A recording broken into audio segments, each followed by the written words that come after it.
중화과정 학부모를 위한 한국 교육제도와 진학정보, 숙제 및 학습 지도. 아일린은 오늘도 지호가 학교를 마치고 집에 돌아오는 시간에 맞춰 간식을 준비했습니다.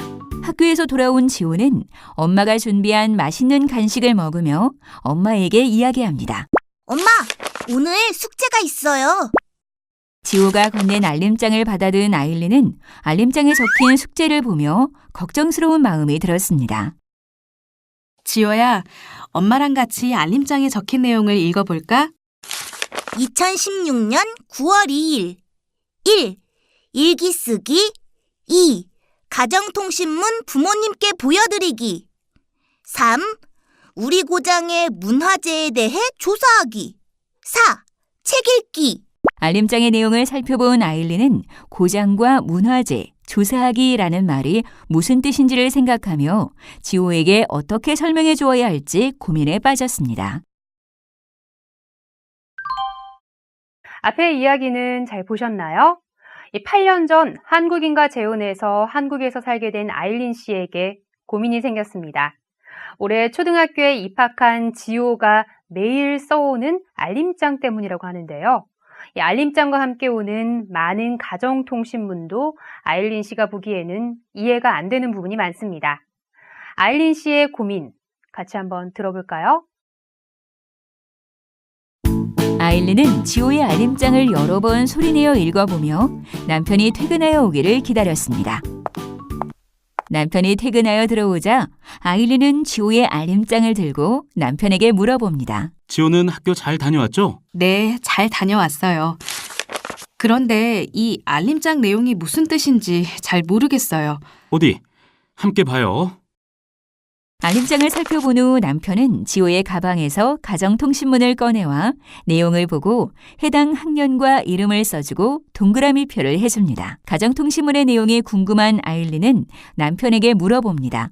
무슨 내용이에요? 지호네 학교에서 박물관으로 현장 체험학습을 간다고 해서 간다고 신청한 거예요. 하지만 아일린은 박물관과 현장 체험학습 등의 단어가 이해가 되지 않습니다. 그런 아일린에게 남편은 천천히 설명을 해줍니다. 걱정하는 아일린에게 남편은 여러 번 보다 보면 알게 될 것이라며 걱정하지 말라고 격려해주지만 아일린은 매우 답답하고 걱정스럽기만 합니다. 는 잘 보셨나요? 아일린은 지호가 적어온 알림장의 숙제 내용을 어떻게 해야 하는지 이해가 잘 안 돼서 걱정입니다. 아일린은 지호의 숙제를 도와주고 싶은데요. 그렇다면 아일린에게 필요한 정보, 즉 지호의 숙제와 학습 지도를 도와주는 일은 어떻게 해야 할까요? 이번 차시에서는 숙제의 종류와 자녀의 학습 지도 방법에 대해 살펴보고자 합니다. 그럼 이번 시간의 학습 목표와 학습 내용에 대해서 알아볼까요? 이번 시간에는 초등학교 숙제의 종류와 하는 방법, 그리고 자녀의 학습 지도 방법에 대해서 알아보도록 하겠습니다. 그럼 본격적으로 학습을 시작해 보겠습니다.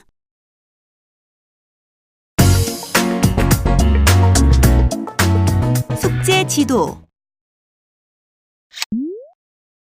아일린은 지호의 숙제를 도와주고 싶습니다. 어떻게 하는 것인지도 참 궁금한데요. 이번 시간에는 지호가 스스로 숙제를 할 수 있도록 도와주는 방법과 학습 지도 방법에 대해서 함께 알아보도록 하겠습니다. 숙제는 학교에서 공부한 내용을 집에서 다시 생각해 보거나 다음에 배울 것을 미리 공부해 보도록 방과 후에 학생들에게 내주는 과제를 말합니다. 자녀가 학교에서 돌아오면 숙제부터 해결하고 놀도록 하는 것이 좋습니다. 숙제를 하는 습관과 숙제를 마친 후에 자유시간에 대한 시간관리 능력이 생깁니다. 그러나 아이가 학교, 학원 등을 다니고 늦게 귀가하는 경우 숙제부터 하라고 하면 더 지칠 수 있습니다. 그럴 때는 아이 스스로 숙제를 하기에 가장 좋은 시간이 언제인지 생각해보고 선택하게 해야 합니다. 오늘 숙제를 오늘 해결해서 내일로 미루지 않는 것이 중요합니다. 또한 자기 스스로 숙제를 하는 것이 좋은데요. 다른 사람의 도움을 받지 않고 혼자서 하면 보람을 느끼지만 자녀가 1, 2학년일 때는 부모님께서 숙제를 도와주시는 것도 좋습니다. 아이가 스스로 숙제 및 공부를 하게 하는 것은 엄마의 관심입니다. 아이가 숙제를 하려고 할 때 엄마가 오늘의 숙제는 뭐야? 와, 재밌겠다 하면서 응원을 해주는 것이 관심입니다. 그러면 아이는 숙제를 하고 싶어 하는 마음이 더 생깁니다. 숙제를 하려고 할 때 엄마와 아빠의 응원이 필요합니다. 아이가 숙제를 하는 것을 보면 시간이 오래 걸리고 깔끔하게 되지 않은 것 같아 엄마가 도와주는 경우가 있습니다. 그러면 아이는 숙제를 할 때 엄마에게 의지를 하게 됩니다. 자꾸 엄마에게 숙제를 해달라고 합니다. 옆에서 조금씩 도와주시는 것은 좋지만 직접 엄마가 써주거나 그림을 그려주거나 만들어주는 것을 하다 보면 아이는 스스로 하는 방법을 못 배웁니다. 그리고 자꾸 엄마에게 의지를 하게 됩니다. 아이가 숙제를 잘하고 싶어 하는 경우에는 다른 학생들이 한 숙제를 보고 배우도록 합니다. 인터넷으로 숙제한 것을 찾아보고 따라하게 하다 보면 아이들은 자신만의 방법으로 새롭게 변화시킵니다. 따라하는 것이 나쁜 것은 아닙니다. 숙제에 집중할 수 있는 조용한 방을 주는 것이 좋습니다. 숙제는 되도록 일정한 장소에서 할 수 있도록 합니다. 조용한 곳에서 최대한 숙제에 집중할 수 있도록 하고 주의를 산만하게 만드는 TV나 MP3 등의 전자기기는 곁에 두지 않는 것이 좋습니다. 나머지 가족들은 TV를 보거나 시끄럽게 하여 아이의 집중력이 흐트러지지 않도록 배려해 주도록 합니다. 숙제는 가급적 아이 스스로 하게 하고 끝마치면 항상 검사를 해줍니다. 직장에 다니시는 학부모님들은 부모님이 오시기 전까지 스스로 할 수 있는 종류의 숙제를 정해서 혼자 해보고 부모님과 함께 해야 하는 숙제는 부모님이 오신 후 함께 하는데 처음에는 10분으로 시작했다가 차츰 늘리던지 줄이던지 해서 아이가 스스로 하도록 합니다. 또한 일정한 시간 안에 숙제를 마치게 하여 집중력과 효율성을 높이도록 합니다. 여기서 잠깐! 아이가 숙제를 안 하려고 하면? 아이가 숙제를 안 하려고 하면 숙제가 너무 어려운지 보고 담임선생님께 말씀드려 숙제를 줄일 수 있습니다. 쉬운 숙제인데 안 한다면 자녀가 한 행동에 대해 책임감을 느끼도록 합니다. 숙제가 무엇인지 모른다면 알림장을 보고 알림장에 안 써왔다면 담임선생님과 상의합니다. 다음으로 숙제의 종류와 지도 방법입니다. 먼저 자녀가 집에 오면 알림장과 가정통신문을 봅니다. 가정통신문은 읽어보고 날짜를 확인한 후 신청서를 쓴 후 절취선을 잘라 아이의 알림장 사이에 넣어줍니다. 숙제의 종류에는 일기 쓰기, 조사하기, 받아쓰기, 책 읽기, 학습지 풀기, 영어 교과 숙제, 악기 연습하기, 책 읽고 독후감 쓰기, 수학 익힘 풀기, 체험학습 보고서 쓰기 등이 있습니다. 각 숙제의 지도 방법에 대해 알아볼까요? 일기는 하루 동안 있었던 일 중에서 쓰고 싶은 내용을 씁니다. 아이가 어떤 것을 써야 할지 모르겠다고 할 때는 엄마가 물어봐 주세요. 오늘 제일 재미있었던 것은 무엇이니? 친구들과 무엇을 하고 놀았니? 선생님과는 어떤 공부를 했니? 급식은 맛있었니? 학원에서 어떤 공부를 했니 등 아이와 엄마가 이야기를 나누다 보면 아이는 일기를 쓸 내용을 찾게 됩니다. 초등학교 1, 2학년 때는 주로 그림 일기를 그립니다. 그림을 그리고 글도 써야 하는데요. 꼭 그림을 그리고 색칠을 해야 하는 것은 아닙니다. 직접 찍은 사진을 붙이거나 잡지나 신문에서 본 사진이나 그림을 붙이고 간단히 내용을 써도 됩니다. 일기를 쓰는 시간을 정해주지 마시고 아이가 마음껏 쓰도록 합니다. 처음에는 시간이 오래 걸리지만 습관이 들면 일기 쓰는 시간이 줄어듭니다. 지금까지 내용과 다른 일기를 썼거나 정성을 들여 쓴 경우에 칭찬을 많이 해주세요. 3, 4학년이 되면 주로 줄글로 된 일기를 씁니다. 하루 중 있었던 일, 들은 일, 본 일 등을 쓰는데 생각이 드러난 글이 더 좋습니다. 자신만의 생각이나 느낌을 드러난 일기를 쓰는 아이들이 글쓰기를 잘하게 됩니다. 조사하기에는 우리 고장의 문화재에 대해 조사해보기 또는 훌륭한 인물에 대해 조사하기 등의 숙제가 있습니다. 조사하기 숙제는 컴퓨터로 인터넷 검색을 하거나 핸드폰으로도 조사가 가능합니다. 또는 잘 알고 있는 분에게 전화를 하여 물어볼 수도 있습니다. 도서관에 가서 관련 책을 빌려 조사할 수도 있습니다. 초등학교 1, 2학년 때는 한글을 정확하게 익히기 위하여 받아쓰기를 합니다. 선생님이 복사해서 주는 받아쓰기 자료를 보고 엄마가 불러주고 자녀는 쓰도록 합니다. 틀린 문제는 왜 틀렸는지 알려줍니다. 틀린 문제는 여러 번 써서 틀리지 않도록 연습합니다. 교과 수업과 관련된 책을 읽어오기라는 숙제는 아이들이 숙제를 했냐고 물어보면 다 했어요 라고 금방 대답합니다. 책 읽기는 그냥 읽기만 하는 것이 아니라 책 속의 내용을 이해하고 있는지 검사해 주는 것이 좋습니다. 책 속의 주인공은 누구고 어떤 일이 있었는지 재미있었던 부분 등에 대해 질문하면서 아이가 책을 대충 읽었는지 꼼꼼히 읽었는지 검사해 봅니다. 다음으로 학습지 풀기는 단원평가나 수행평가를 대비한 학습지를 풀어오도록 하는 숙제입니다. 우선은 학습지에 집중할 수 있는 조용한 방에서 학습지를 풀기 시작할 때와 다 풀었을 때 시간이 얼마나 걸리는지 체크해보는 것이 좋습니다. 학습지를 다 풀었을 경우 혹시 모르는 문제나 헷갈리는 문제는 바로 교과서를 찾아보거나 인터넷 검색을 통해 정확하게 알 수 있도록 합니다. 영어 교과는 대문자, 소문자 쓰기 또는 각 단원의 단어 외우기와 영어 역할극 대본 외우기 등의 숙제가 있습니다. 단어는 몇 번을 쓰게 하는데 그 몇 번을 썼는지 꼼꼼히 검사해 주시는 것이 좋습니다.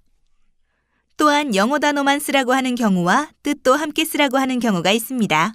초등학교에서 영어 숙제는 대부분 단어 외우기 또는 단어 쓰기입니다. 단어를 외우지 않고 영어를 배우는 것은 불가능합니다. 또한 자녀가 쓰기만 하고 단어를 외우지 않았는지 확인해 보시는 것도 좋습니다.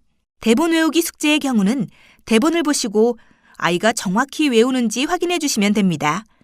대충 하는 것이 습관이 되면 어떤 숙제도 대충 하려고 합니다.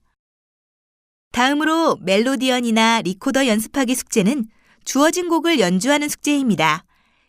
이때에는 시간을 정해두고 연습하는 방법이 있는데 예를 들면 멜로디언을 20분 동안 연습하는 것입니다. 또한 횟수로 연습하는 방법이 있습니다. 연습곡을 10번 불어보는 것입니다. 중요한 것은 시간이나 횟수를 신경 쓰지 말고 곡을 최대한 실수 없이 연주할 때까지 연습하도록 합니다. 책 읽고 독후감 쓰기 숙제는 책을 읽고 느끼거나 생각한 것, 책 읽고 독후감 쓰기 숙제는 책을 읽고 느끼거나 생각한 것, 내 경험과 비교해서 같은 점, 다른 점, 책을 읽다가 상상한 점, 궁금한 점 등을 쓰는 숙제입니다. 그래서 우선 책을 집중해서 읽는 것이 중요합니다. 읽으면서 떠오르는 생각을 메모해 두는 것도 좋습니다. 수학 익힘 풀기 숙제는 수학 익힘을 푸는 숙제입니다. 수학 익힘 책의 문제를 다 풀었다고 하면 채점을 해주셔도 됩니다. 틀린 문제를 왜 틀렸는지 함께 고민해 보세요. 체험학습 보고서 쓰기는 체험한 내용을 일시, 장소, 겪은 일, 본 일, 들은 일, 느낀 점 등을 쓰는 숙제입니다. 체험학습 보고서에는 직접 찍은 사진을 붙이면 좋습니다. 사진이 없을 때는 경험한 것을 그려도 됩니다.